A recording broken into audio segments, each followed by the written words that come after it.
right, I'm up. Oh, that was a bit much, wasn't it? Oh, well, this could mean only one thing. It's February. Time to kick off another year of menacing the populace through the medium of podcast. But first things first, we'd better let Ponyo the Carpathian hellhound outside for a tinkle. It's been about a month. Good morning, Ponyo. Come on, girl, out you go. Don't murder anything out there. You haven't had your breakfast yet. Now, where were we? Ah, yes, coffee time. Let's cook up a cup of joe.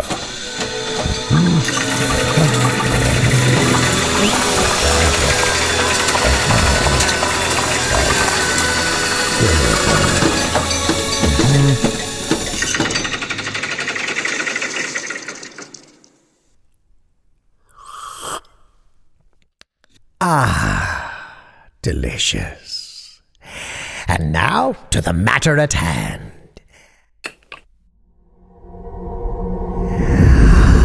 Hello, gentle listener, and welcome to Nocturnal Transmissions, the fortnightly podcast that brings you dark tales, both old and new, performed by your humble narrator, Kristin Holland.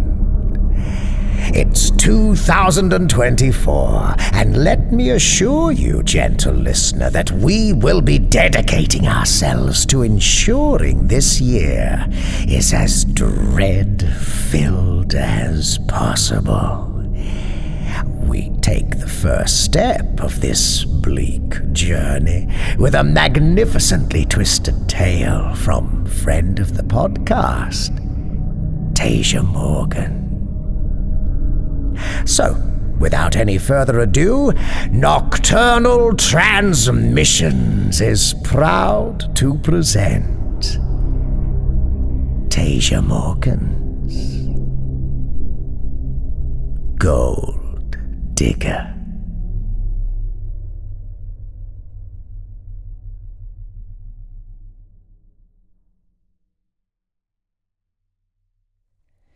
By the time the funeral is in progress, Jennifer is composed and plans to stay that way.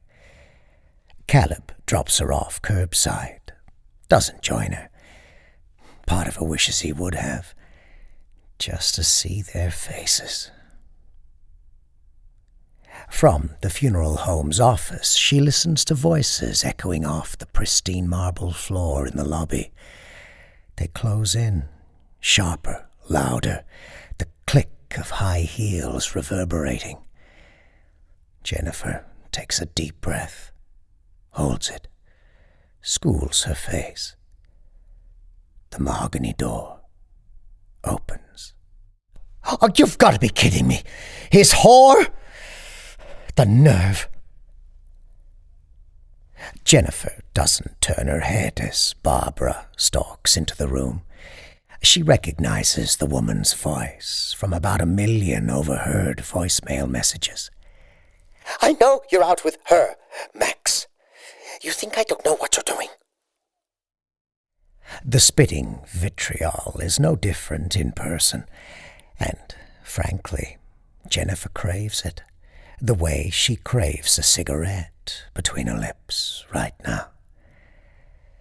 The low tremble of unbridled hurt in the woman's voice makes her seem out of control, weak.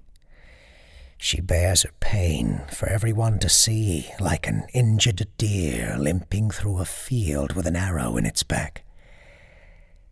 Jennifer always did like the part where Bambi's mom died the best. Even better, the woman doesn't seem to know Max has changed his will and cut Barbara out of it. Jennifer sits up straighter in the wingback chair, smooths out her black Valentino dress, which, by the way, was featured in Cosmo's article, How Not to Look Like a Slut at a Funeral. So, she is feeling pretty confident in her choice. Retail, $7,000. A modest cut, high neck, low leg, because ultimately this is a business meeting. The dress had been a gift from Max, along with the Louboutin heels and a tasteful Gucci Dionysus bag with Swarovski crystal accents. Little did either of them know at the time that she'd be wearing the ensemble to his funeral. Barbara takes a seat to Jennifer's left, shoots a side-eyed glare over her shoulder. But if looks could kill, Barb's husband would have croaked decades ago. The grieving widow's uniform, faux veil, Yves Saint Laurent opium slingback pumps, a severe silk Chanel dress, all black. Plunging V-neck, though, because those suckers cost 10 times what Jennifer paid for her first car. And no one puts baby in a corner.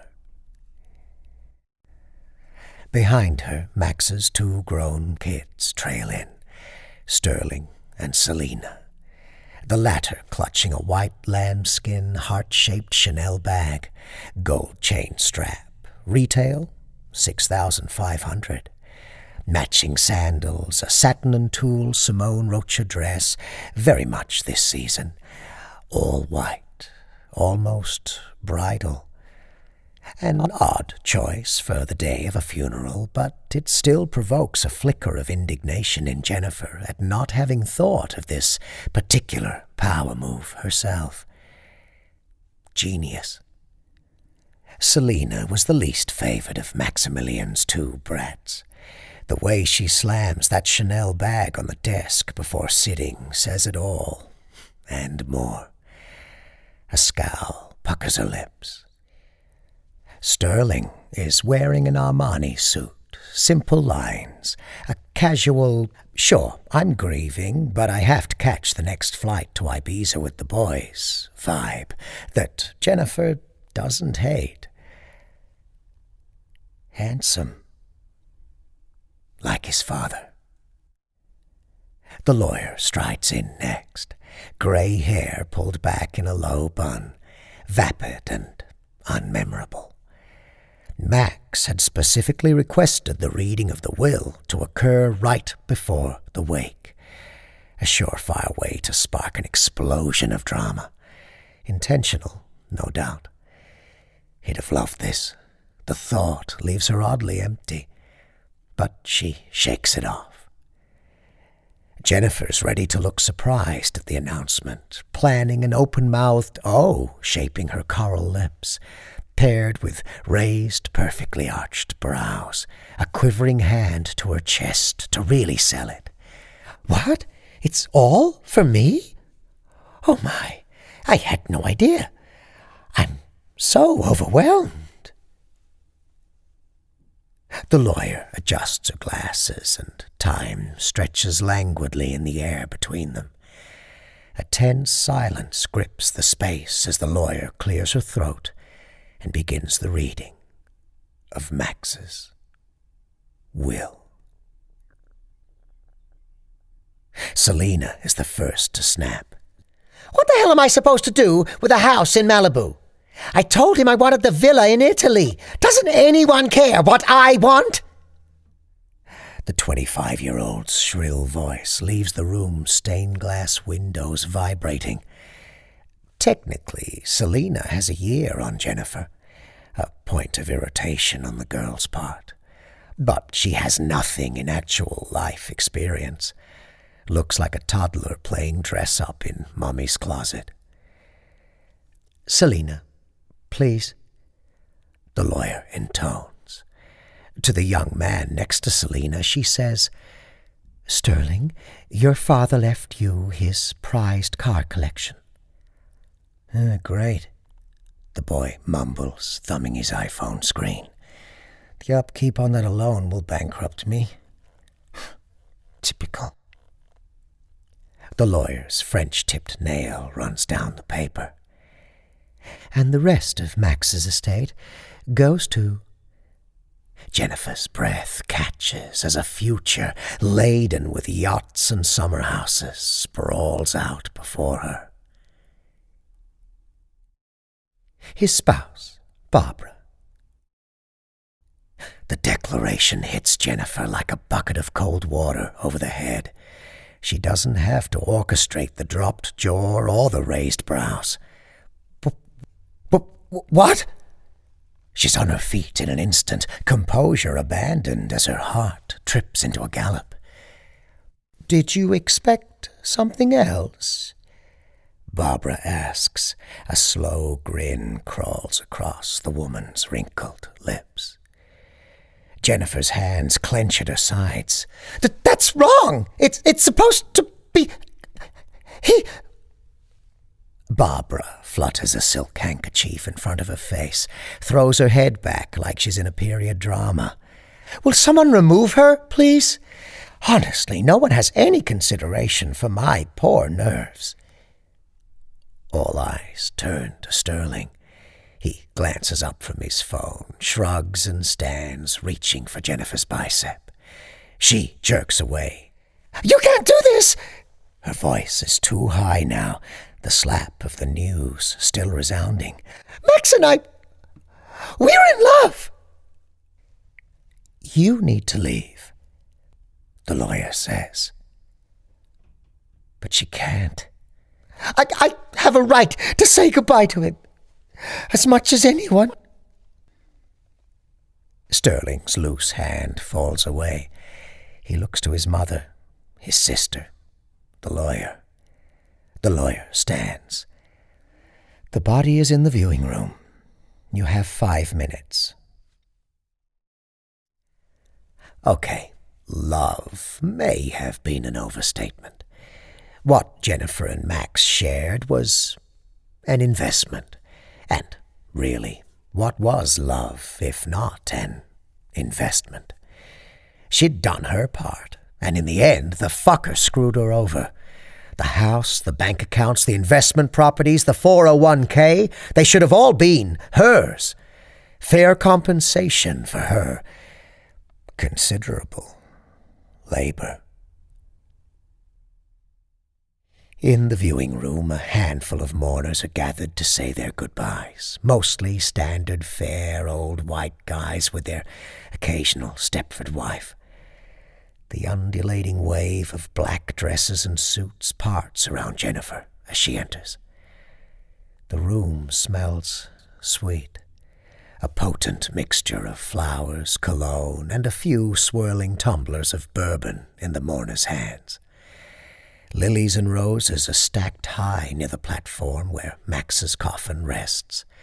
And are those? They are carnation wreaths.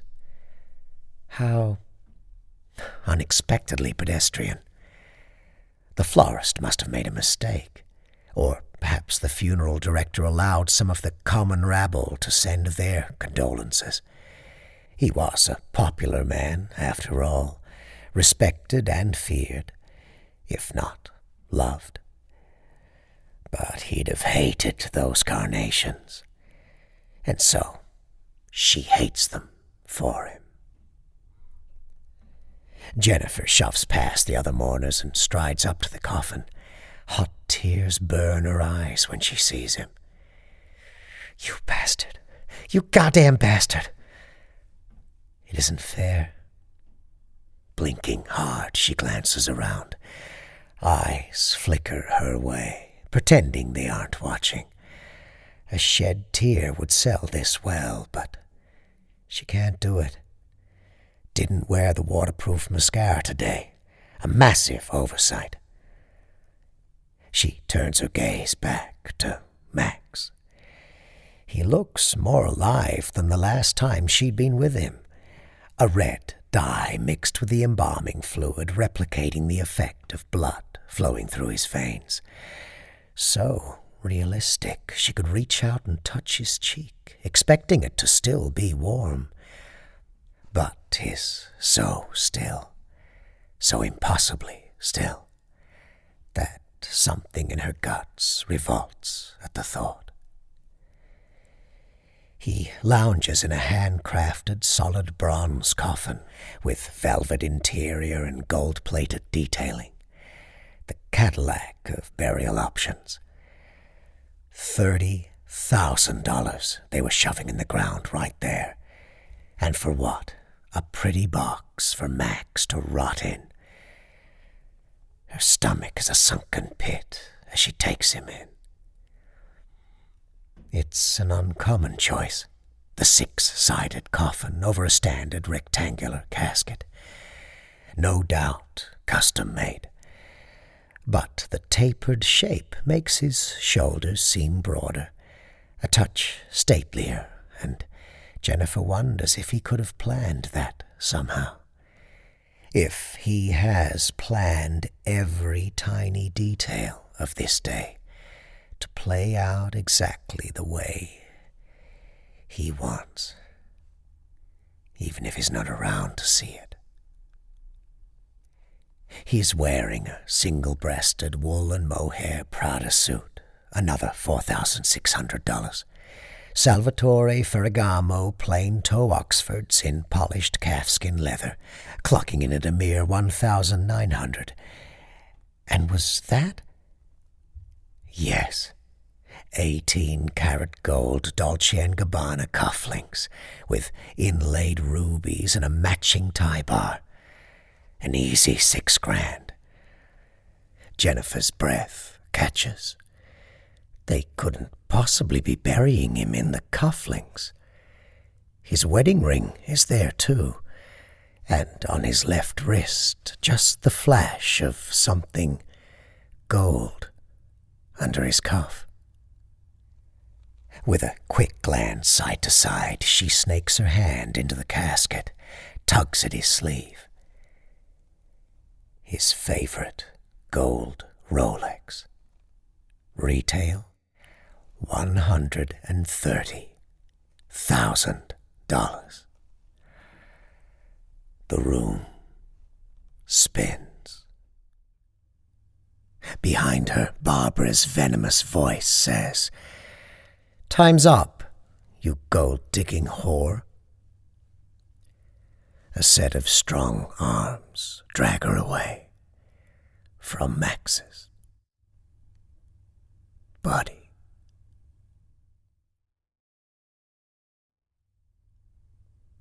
Jennifer packs bolt cutters, but they don't end up needing them.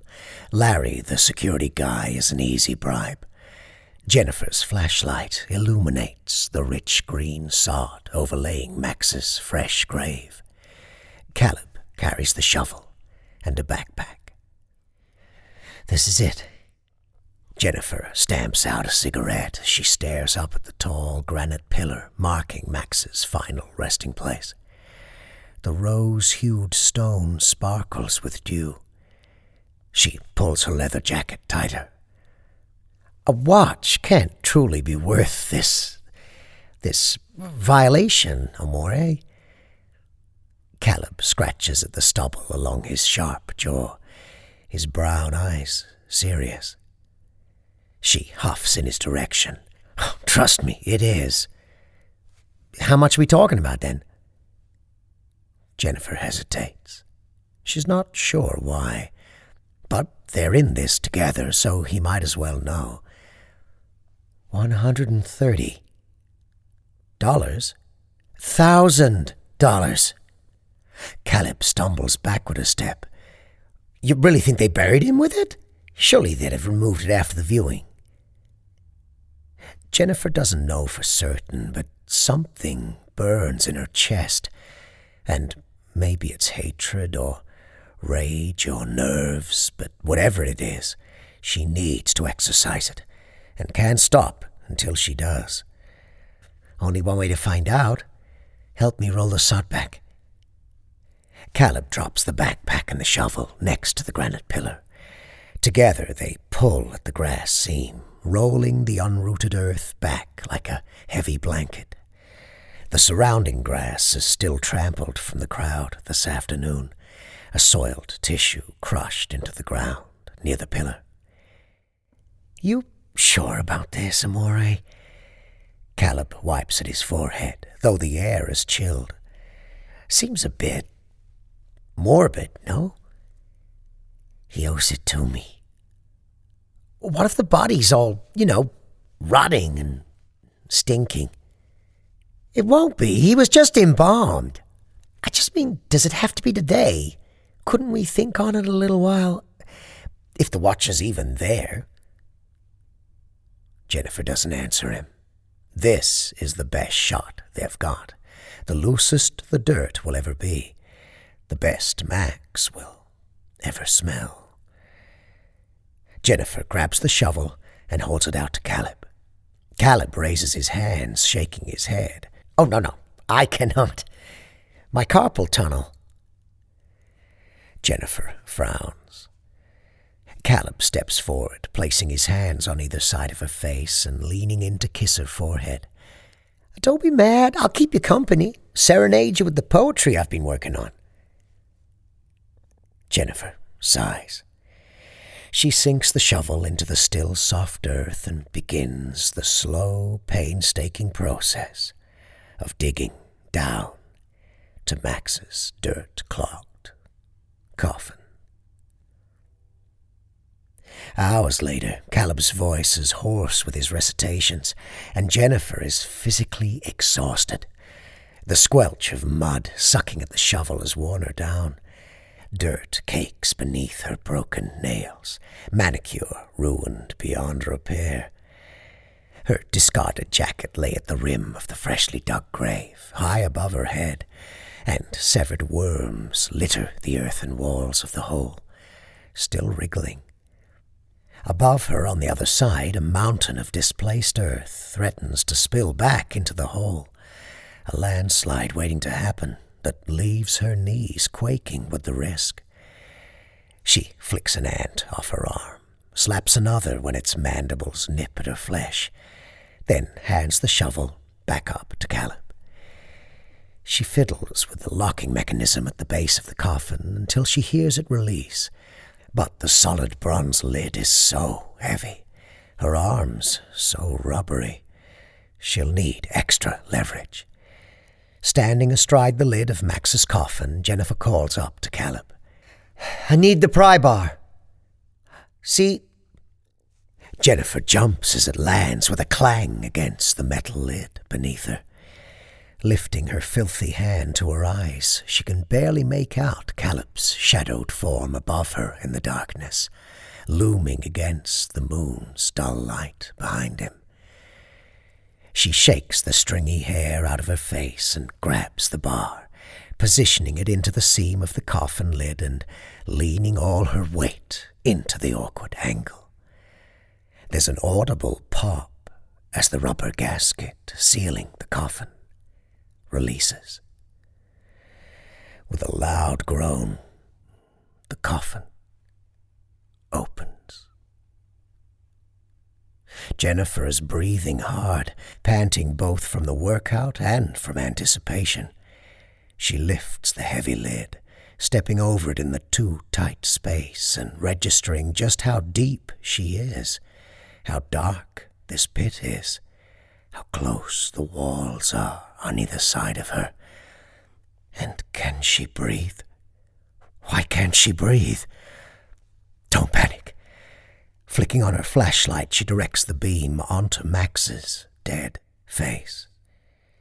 He looks like he's sleeping, except there's no drool at the corner of his mouth and his chest doesn't rise or fall. For a moment, though, she thinks she sees it. A breath pushing up his rib cage. Don't be stupid, she tells herself. It's only gases. His body is slowly eating itself. Microbes and gut flora waging their last doomed battle, impeded by the embalming fluids, but not halted completely. She'd interned with a mortician for a few years. She knew what to expect. That's how she knew Larry would let anyone do anything to a corpse hopes for a bottle of whiskey and a Cuban cigar. But still, she finds herself reaching down, fingers hovering a breath away from his cheek. Her own chest constricts as her fingertips glance over his skin, smearing the makeup there with grave dirt. She jerks away and her stomach clenches, cold to the touch, but he'd never been a warm person. "What do you see?" Caleb calls from a world away. Jennifer blinks, shakes her head, swallows. "A dead man. Hand me the bag." The backpack lands squarely on Max's face. Jennifer cringes, but leaves it there. It isn't that she feels bad, but part of her wonders if he might open his eyes. Can't bear to consider how the cloudy blue orbs would look in death. Dull and flat, void of his vibrance, his mischievous spark. Just the thought leaves her throat tight. She reaches first for Max's wrists, gratified beyond measure to see the glint of gold cufflinks. And yes, there it is. The watch, still in place. All of this is suddenly worth it. Worth everything. Her grin lifts a voice as she tells Caleb, "It's here! It's still here!" Like she can't quite believe it herself. Caleb whoops over her, reinvigorated.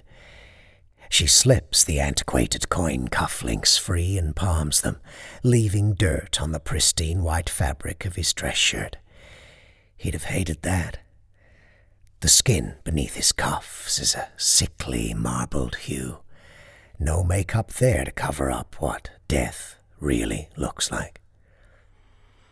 Jennifer unzips a pocket of the bag and slides the cufflinks in. Easy. The matching tie bar goes next.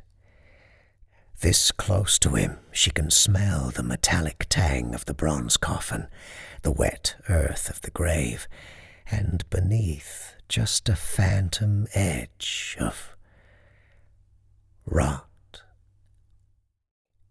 It's her imagination filling in the scent of rot where she subconsciously expects to find it, even though he's still freshly embalmed. Even imagined, she can't stop smelling it. She catches a glimpse of something white and squirming in Max's exposed ear, and she startles back with a gasp, but the flashlight reveals nothing. A trick of the light, or lack of it.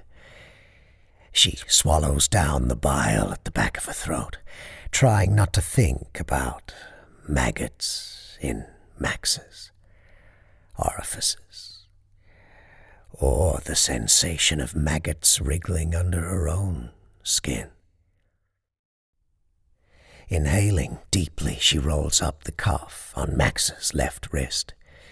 Jennifer's fingertips dance across the icy cold metal of the Rolex.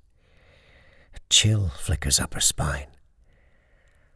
$130,000. Tossed away in a grave like it was nothing.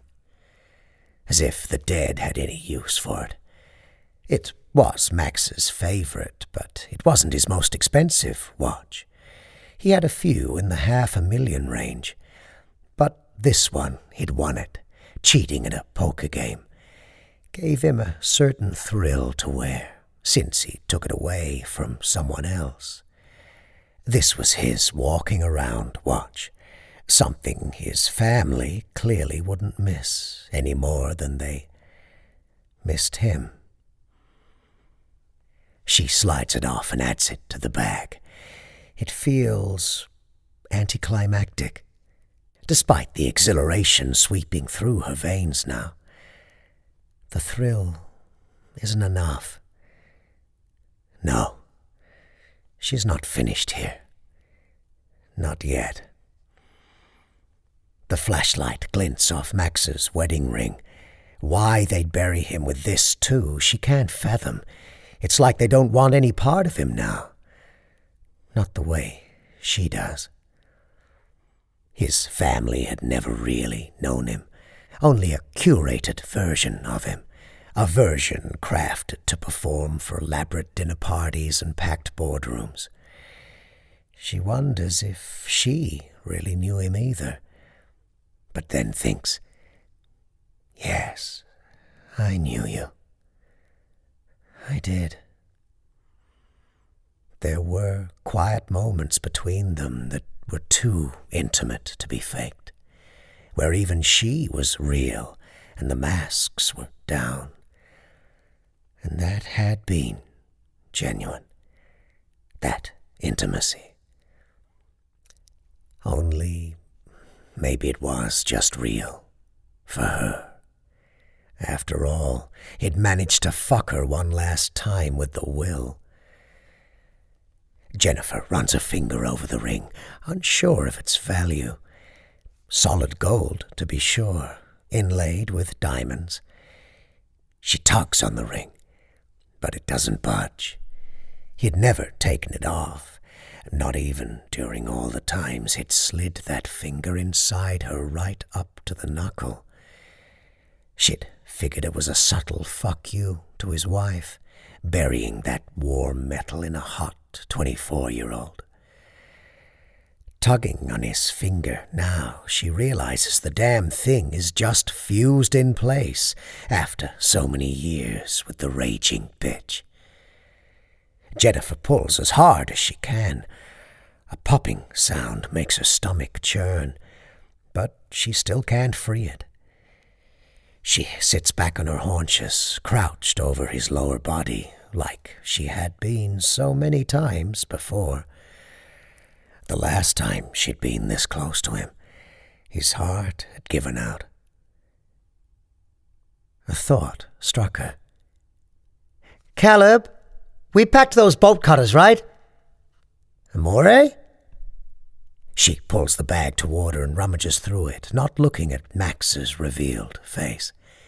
"Never mind." Pulling the item out, Jennifer exhales.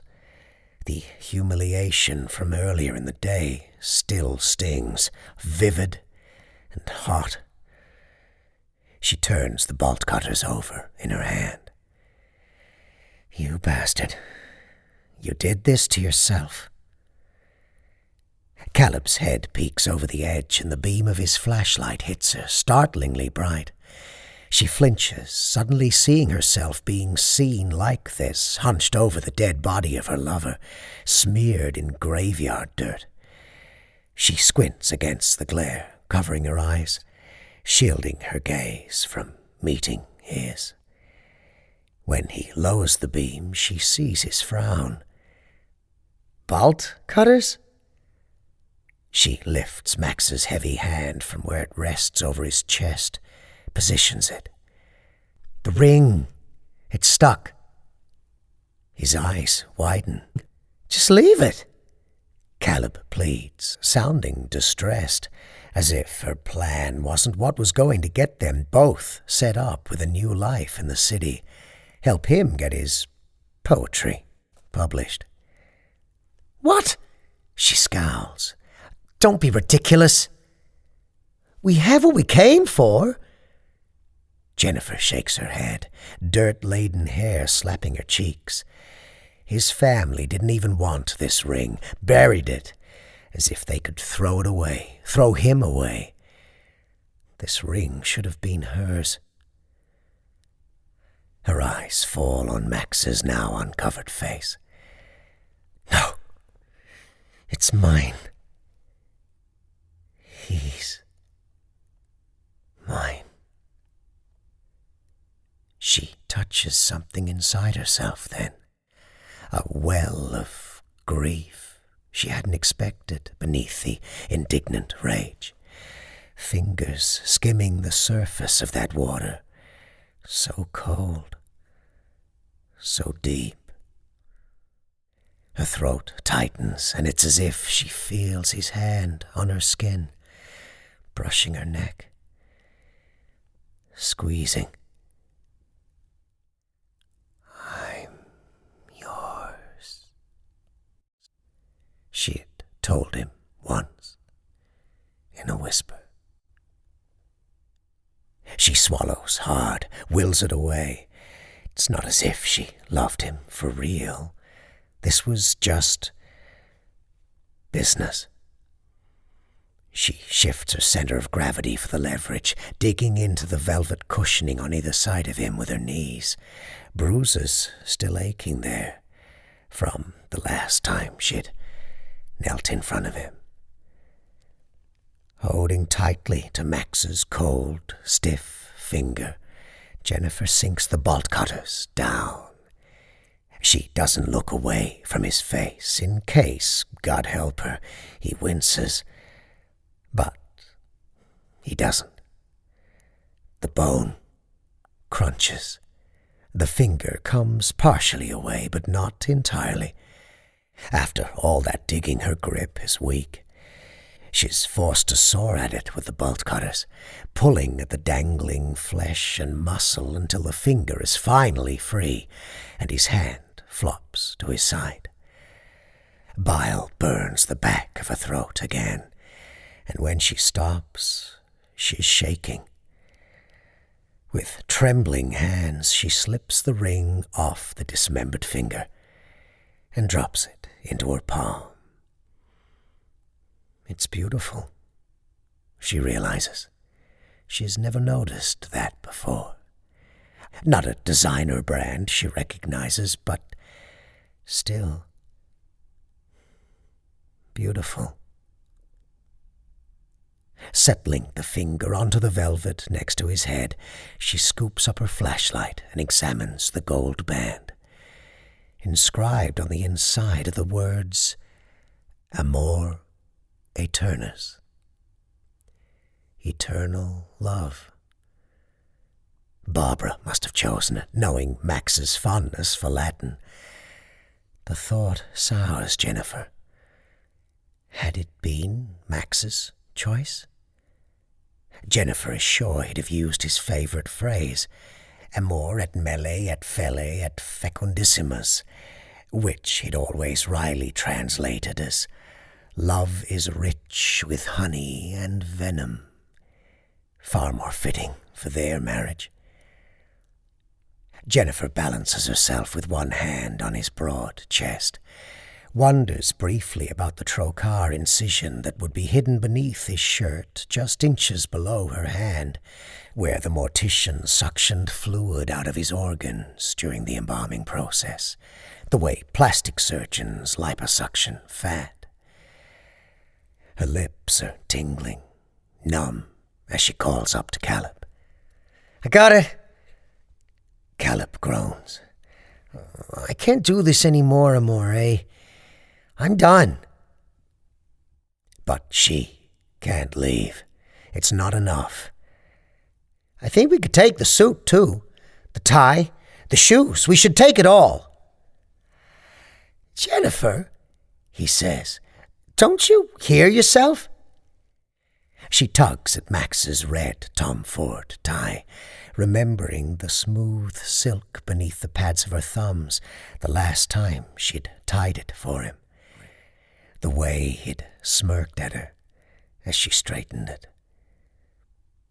His stiff head lolls slightly to the side as the tie slips free. The smell of rot wafts up again. Beneath the collar of his dress shirt, she can see the crude, thick stitches at his cartoid, where the embalming fluid was pumped into him. She'd seen it 1,000 times, the process, but all she can think now is how Max had that extreme phobia of needles. How he'd even had to look away when she got a flu shot and nearly vomited in the parking lot after. And didn't anyone care about that? It's not as though he felt it. He was dead. He didn't feel anything. He couldn't have been scared. Jennifer shakes her head, shoves the tie and the ring into the backpack and throws it up to Caleb. She hears him catch it, the sigh of relief that follows, like a little kid stuck in a waiting room, finally able to leave. And they should leave, that is. She should leave. Jennifer can't stop looking at the body, though. Distantly, she thinks about the coffin itself. Solid bronze. And surely they can make some money off that. But no, it's far too heavy. A logistical nightmare. Max's titanium hip. Could she get anything for that? No, those had serial numbers. Too hard to fence. If only she hadn't called the police when he'd croaked beneath her. Surely some of those organs could have had value left in them. Stupid to have trusted him, taken him at his word. What kind of idiot believes a mark when they tell you they've left you everything in their will? She knew better.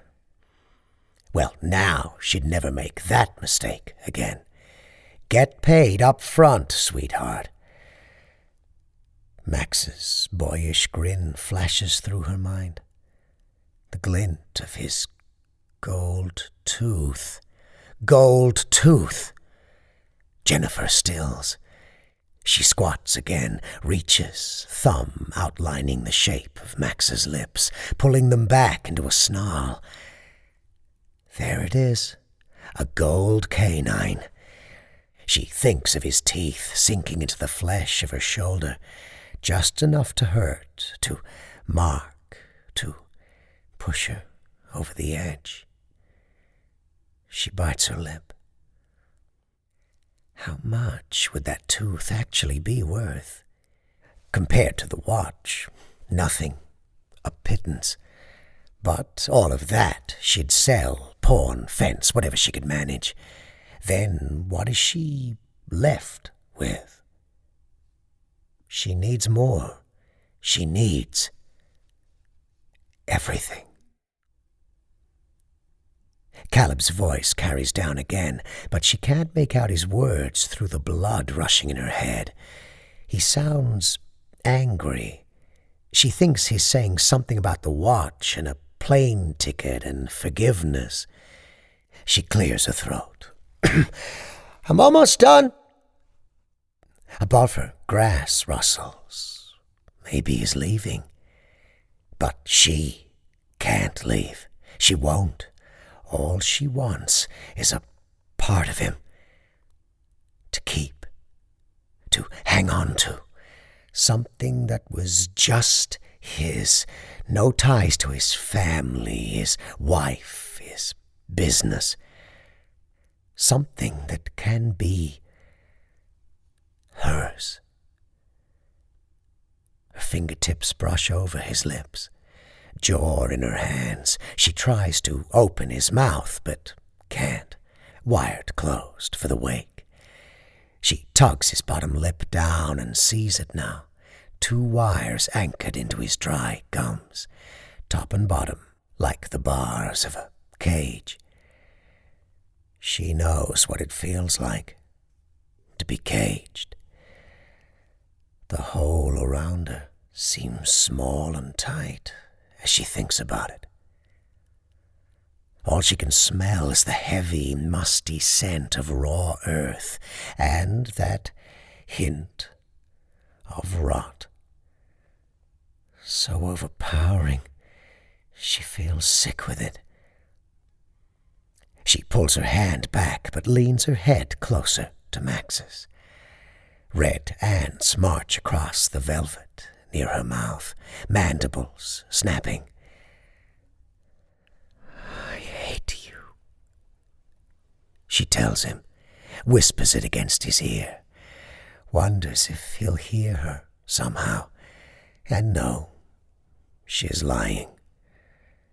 They'd always lied to each other. The bolt cutters are bulky and too big, scraping against the enamel of his white teeth as she clips the 2 wires. Max's jaw falls open. She tries to get the tooth now, snapping and pulling, but she can't get a grip on it with bolt cutters. She flips them upside down in her hand and smashes the butt of the tool into his teeth. "I hate you," she spits over and over, her chest as tight as the hole around her, slamming the bolt cutters into his mouth again and again, barely noticing the tears and sweat dripping onto his expensive suit. "I hate you!" A crack. And there it is. A gap in his crooked smile, where more than one tooth is missing now, and part of his upper jaw is caved in. With a shuddering breath, her fingers dig around in his spongy mouth, desperately trying to capture the gold tooth at the back of his throat before it slips into his gullet. She pinches the tooth between her fingers and pulls it out, wiping at her eyes with the back of her hand, sniffling. "I got it!" She laughs then, and it bubbles up in her throat as she stands, holding the gold tooth up to her eyes.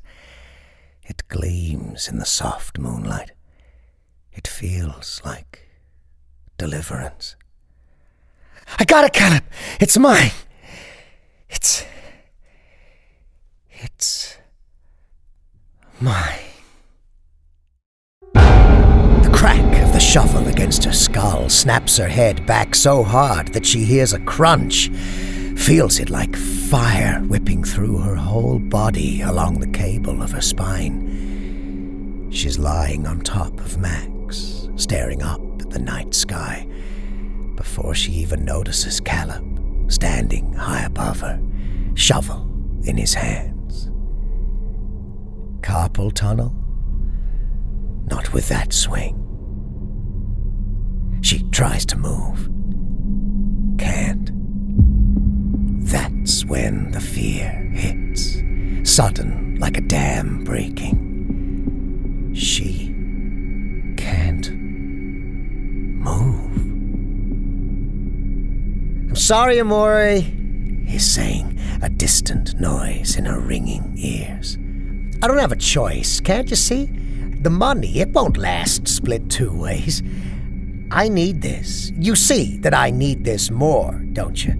I didn't want it to be this way, but how can I trust you?" His words churn in her mind, crashing waves that break up into nothing.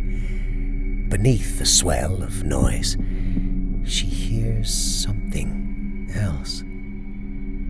A whisper near her ear. A cold breath that chills her, scalp to toes. Max's voice.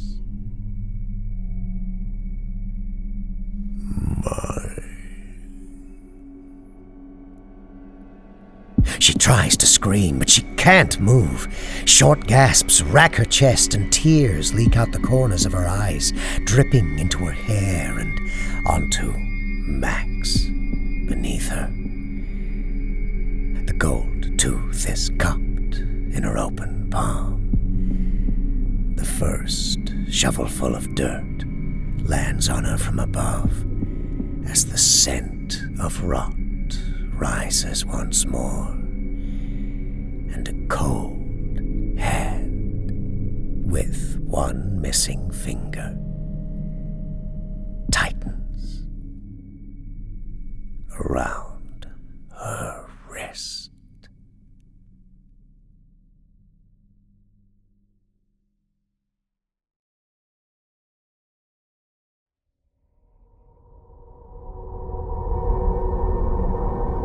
Gold Digger by Taija Morgan. You can find out more about this author at www.taijamorgan.com. That's TAIJAMORGAN. Or Linktree/Taija Morgan. Don't worry, you'll find these links in the featured authors section of our website, nocturnaltransmissions.com.au. The podcast website has a new look. As a matter of fact, everything has a new look. We've been busy little bees during January, working on a number of enhancements to improve your experience of our transmissions. Transmissions which continue to be made possible thanks to the generosity and guidance of our beloved Patreon subscribers. And guess what, gentle listener? Yes, that's right. We have some new ones. Brand new acolyte, Cree. Welcome, Cree. And 2 magnificent new cohorts, Johnny Kelly and Thomas Funderburk. Johnny was previously an acolyte, but has now made the leap into cohortdom. Mr. Funderburk has also accepted the mantle of cohort, leaping straight in at this most exalted level of membership. Thank you, Thomas, and thank you for your kind words of encouragement. We shall do our best to help you while away those long hours behind the wheel. Consider us your unseen, dark, traveling companions. Speaking of traveling companions, long-time listener David Weaver has just recently burst from the shadows, transfigured into the awe-inspiring form of an executive cohort.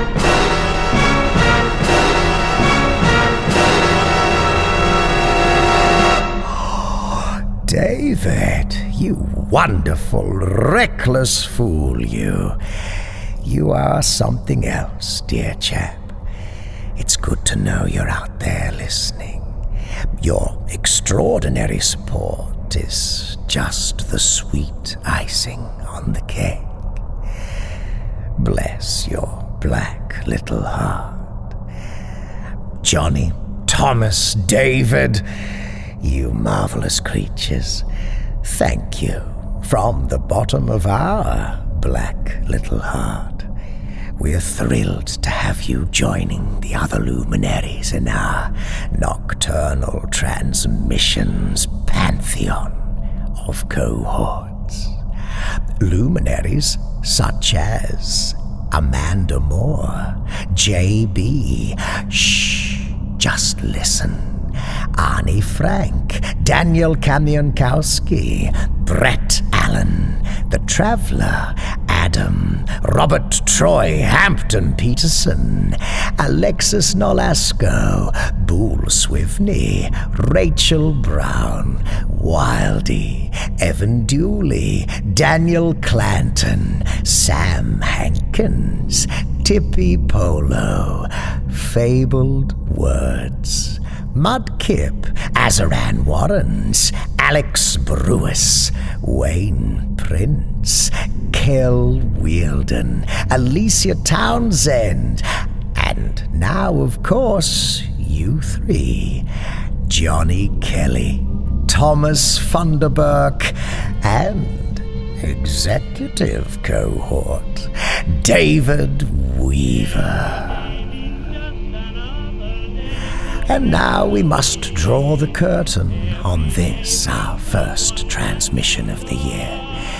Thank you for choosing once again to lend us your ears. All non-public domain stories are featured with the permission of the authors. All voices and production are concocted by Kristin Holland. Until next time, as always, watch the skies, fear the dark, and don't trust anyone, especially yourself. Good night, gentle listener.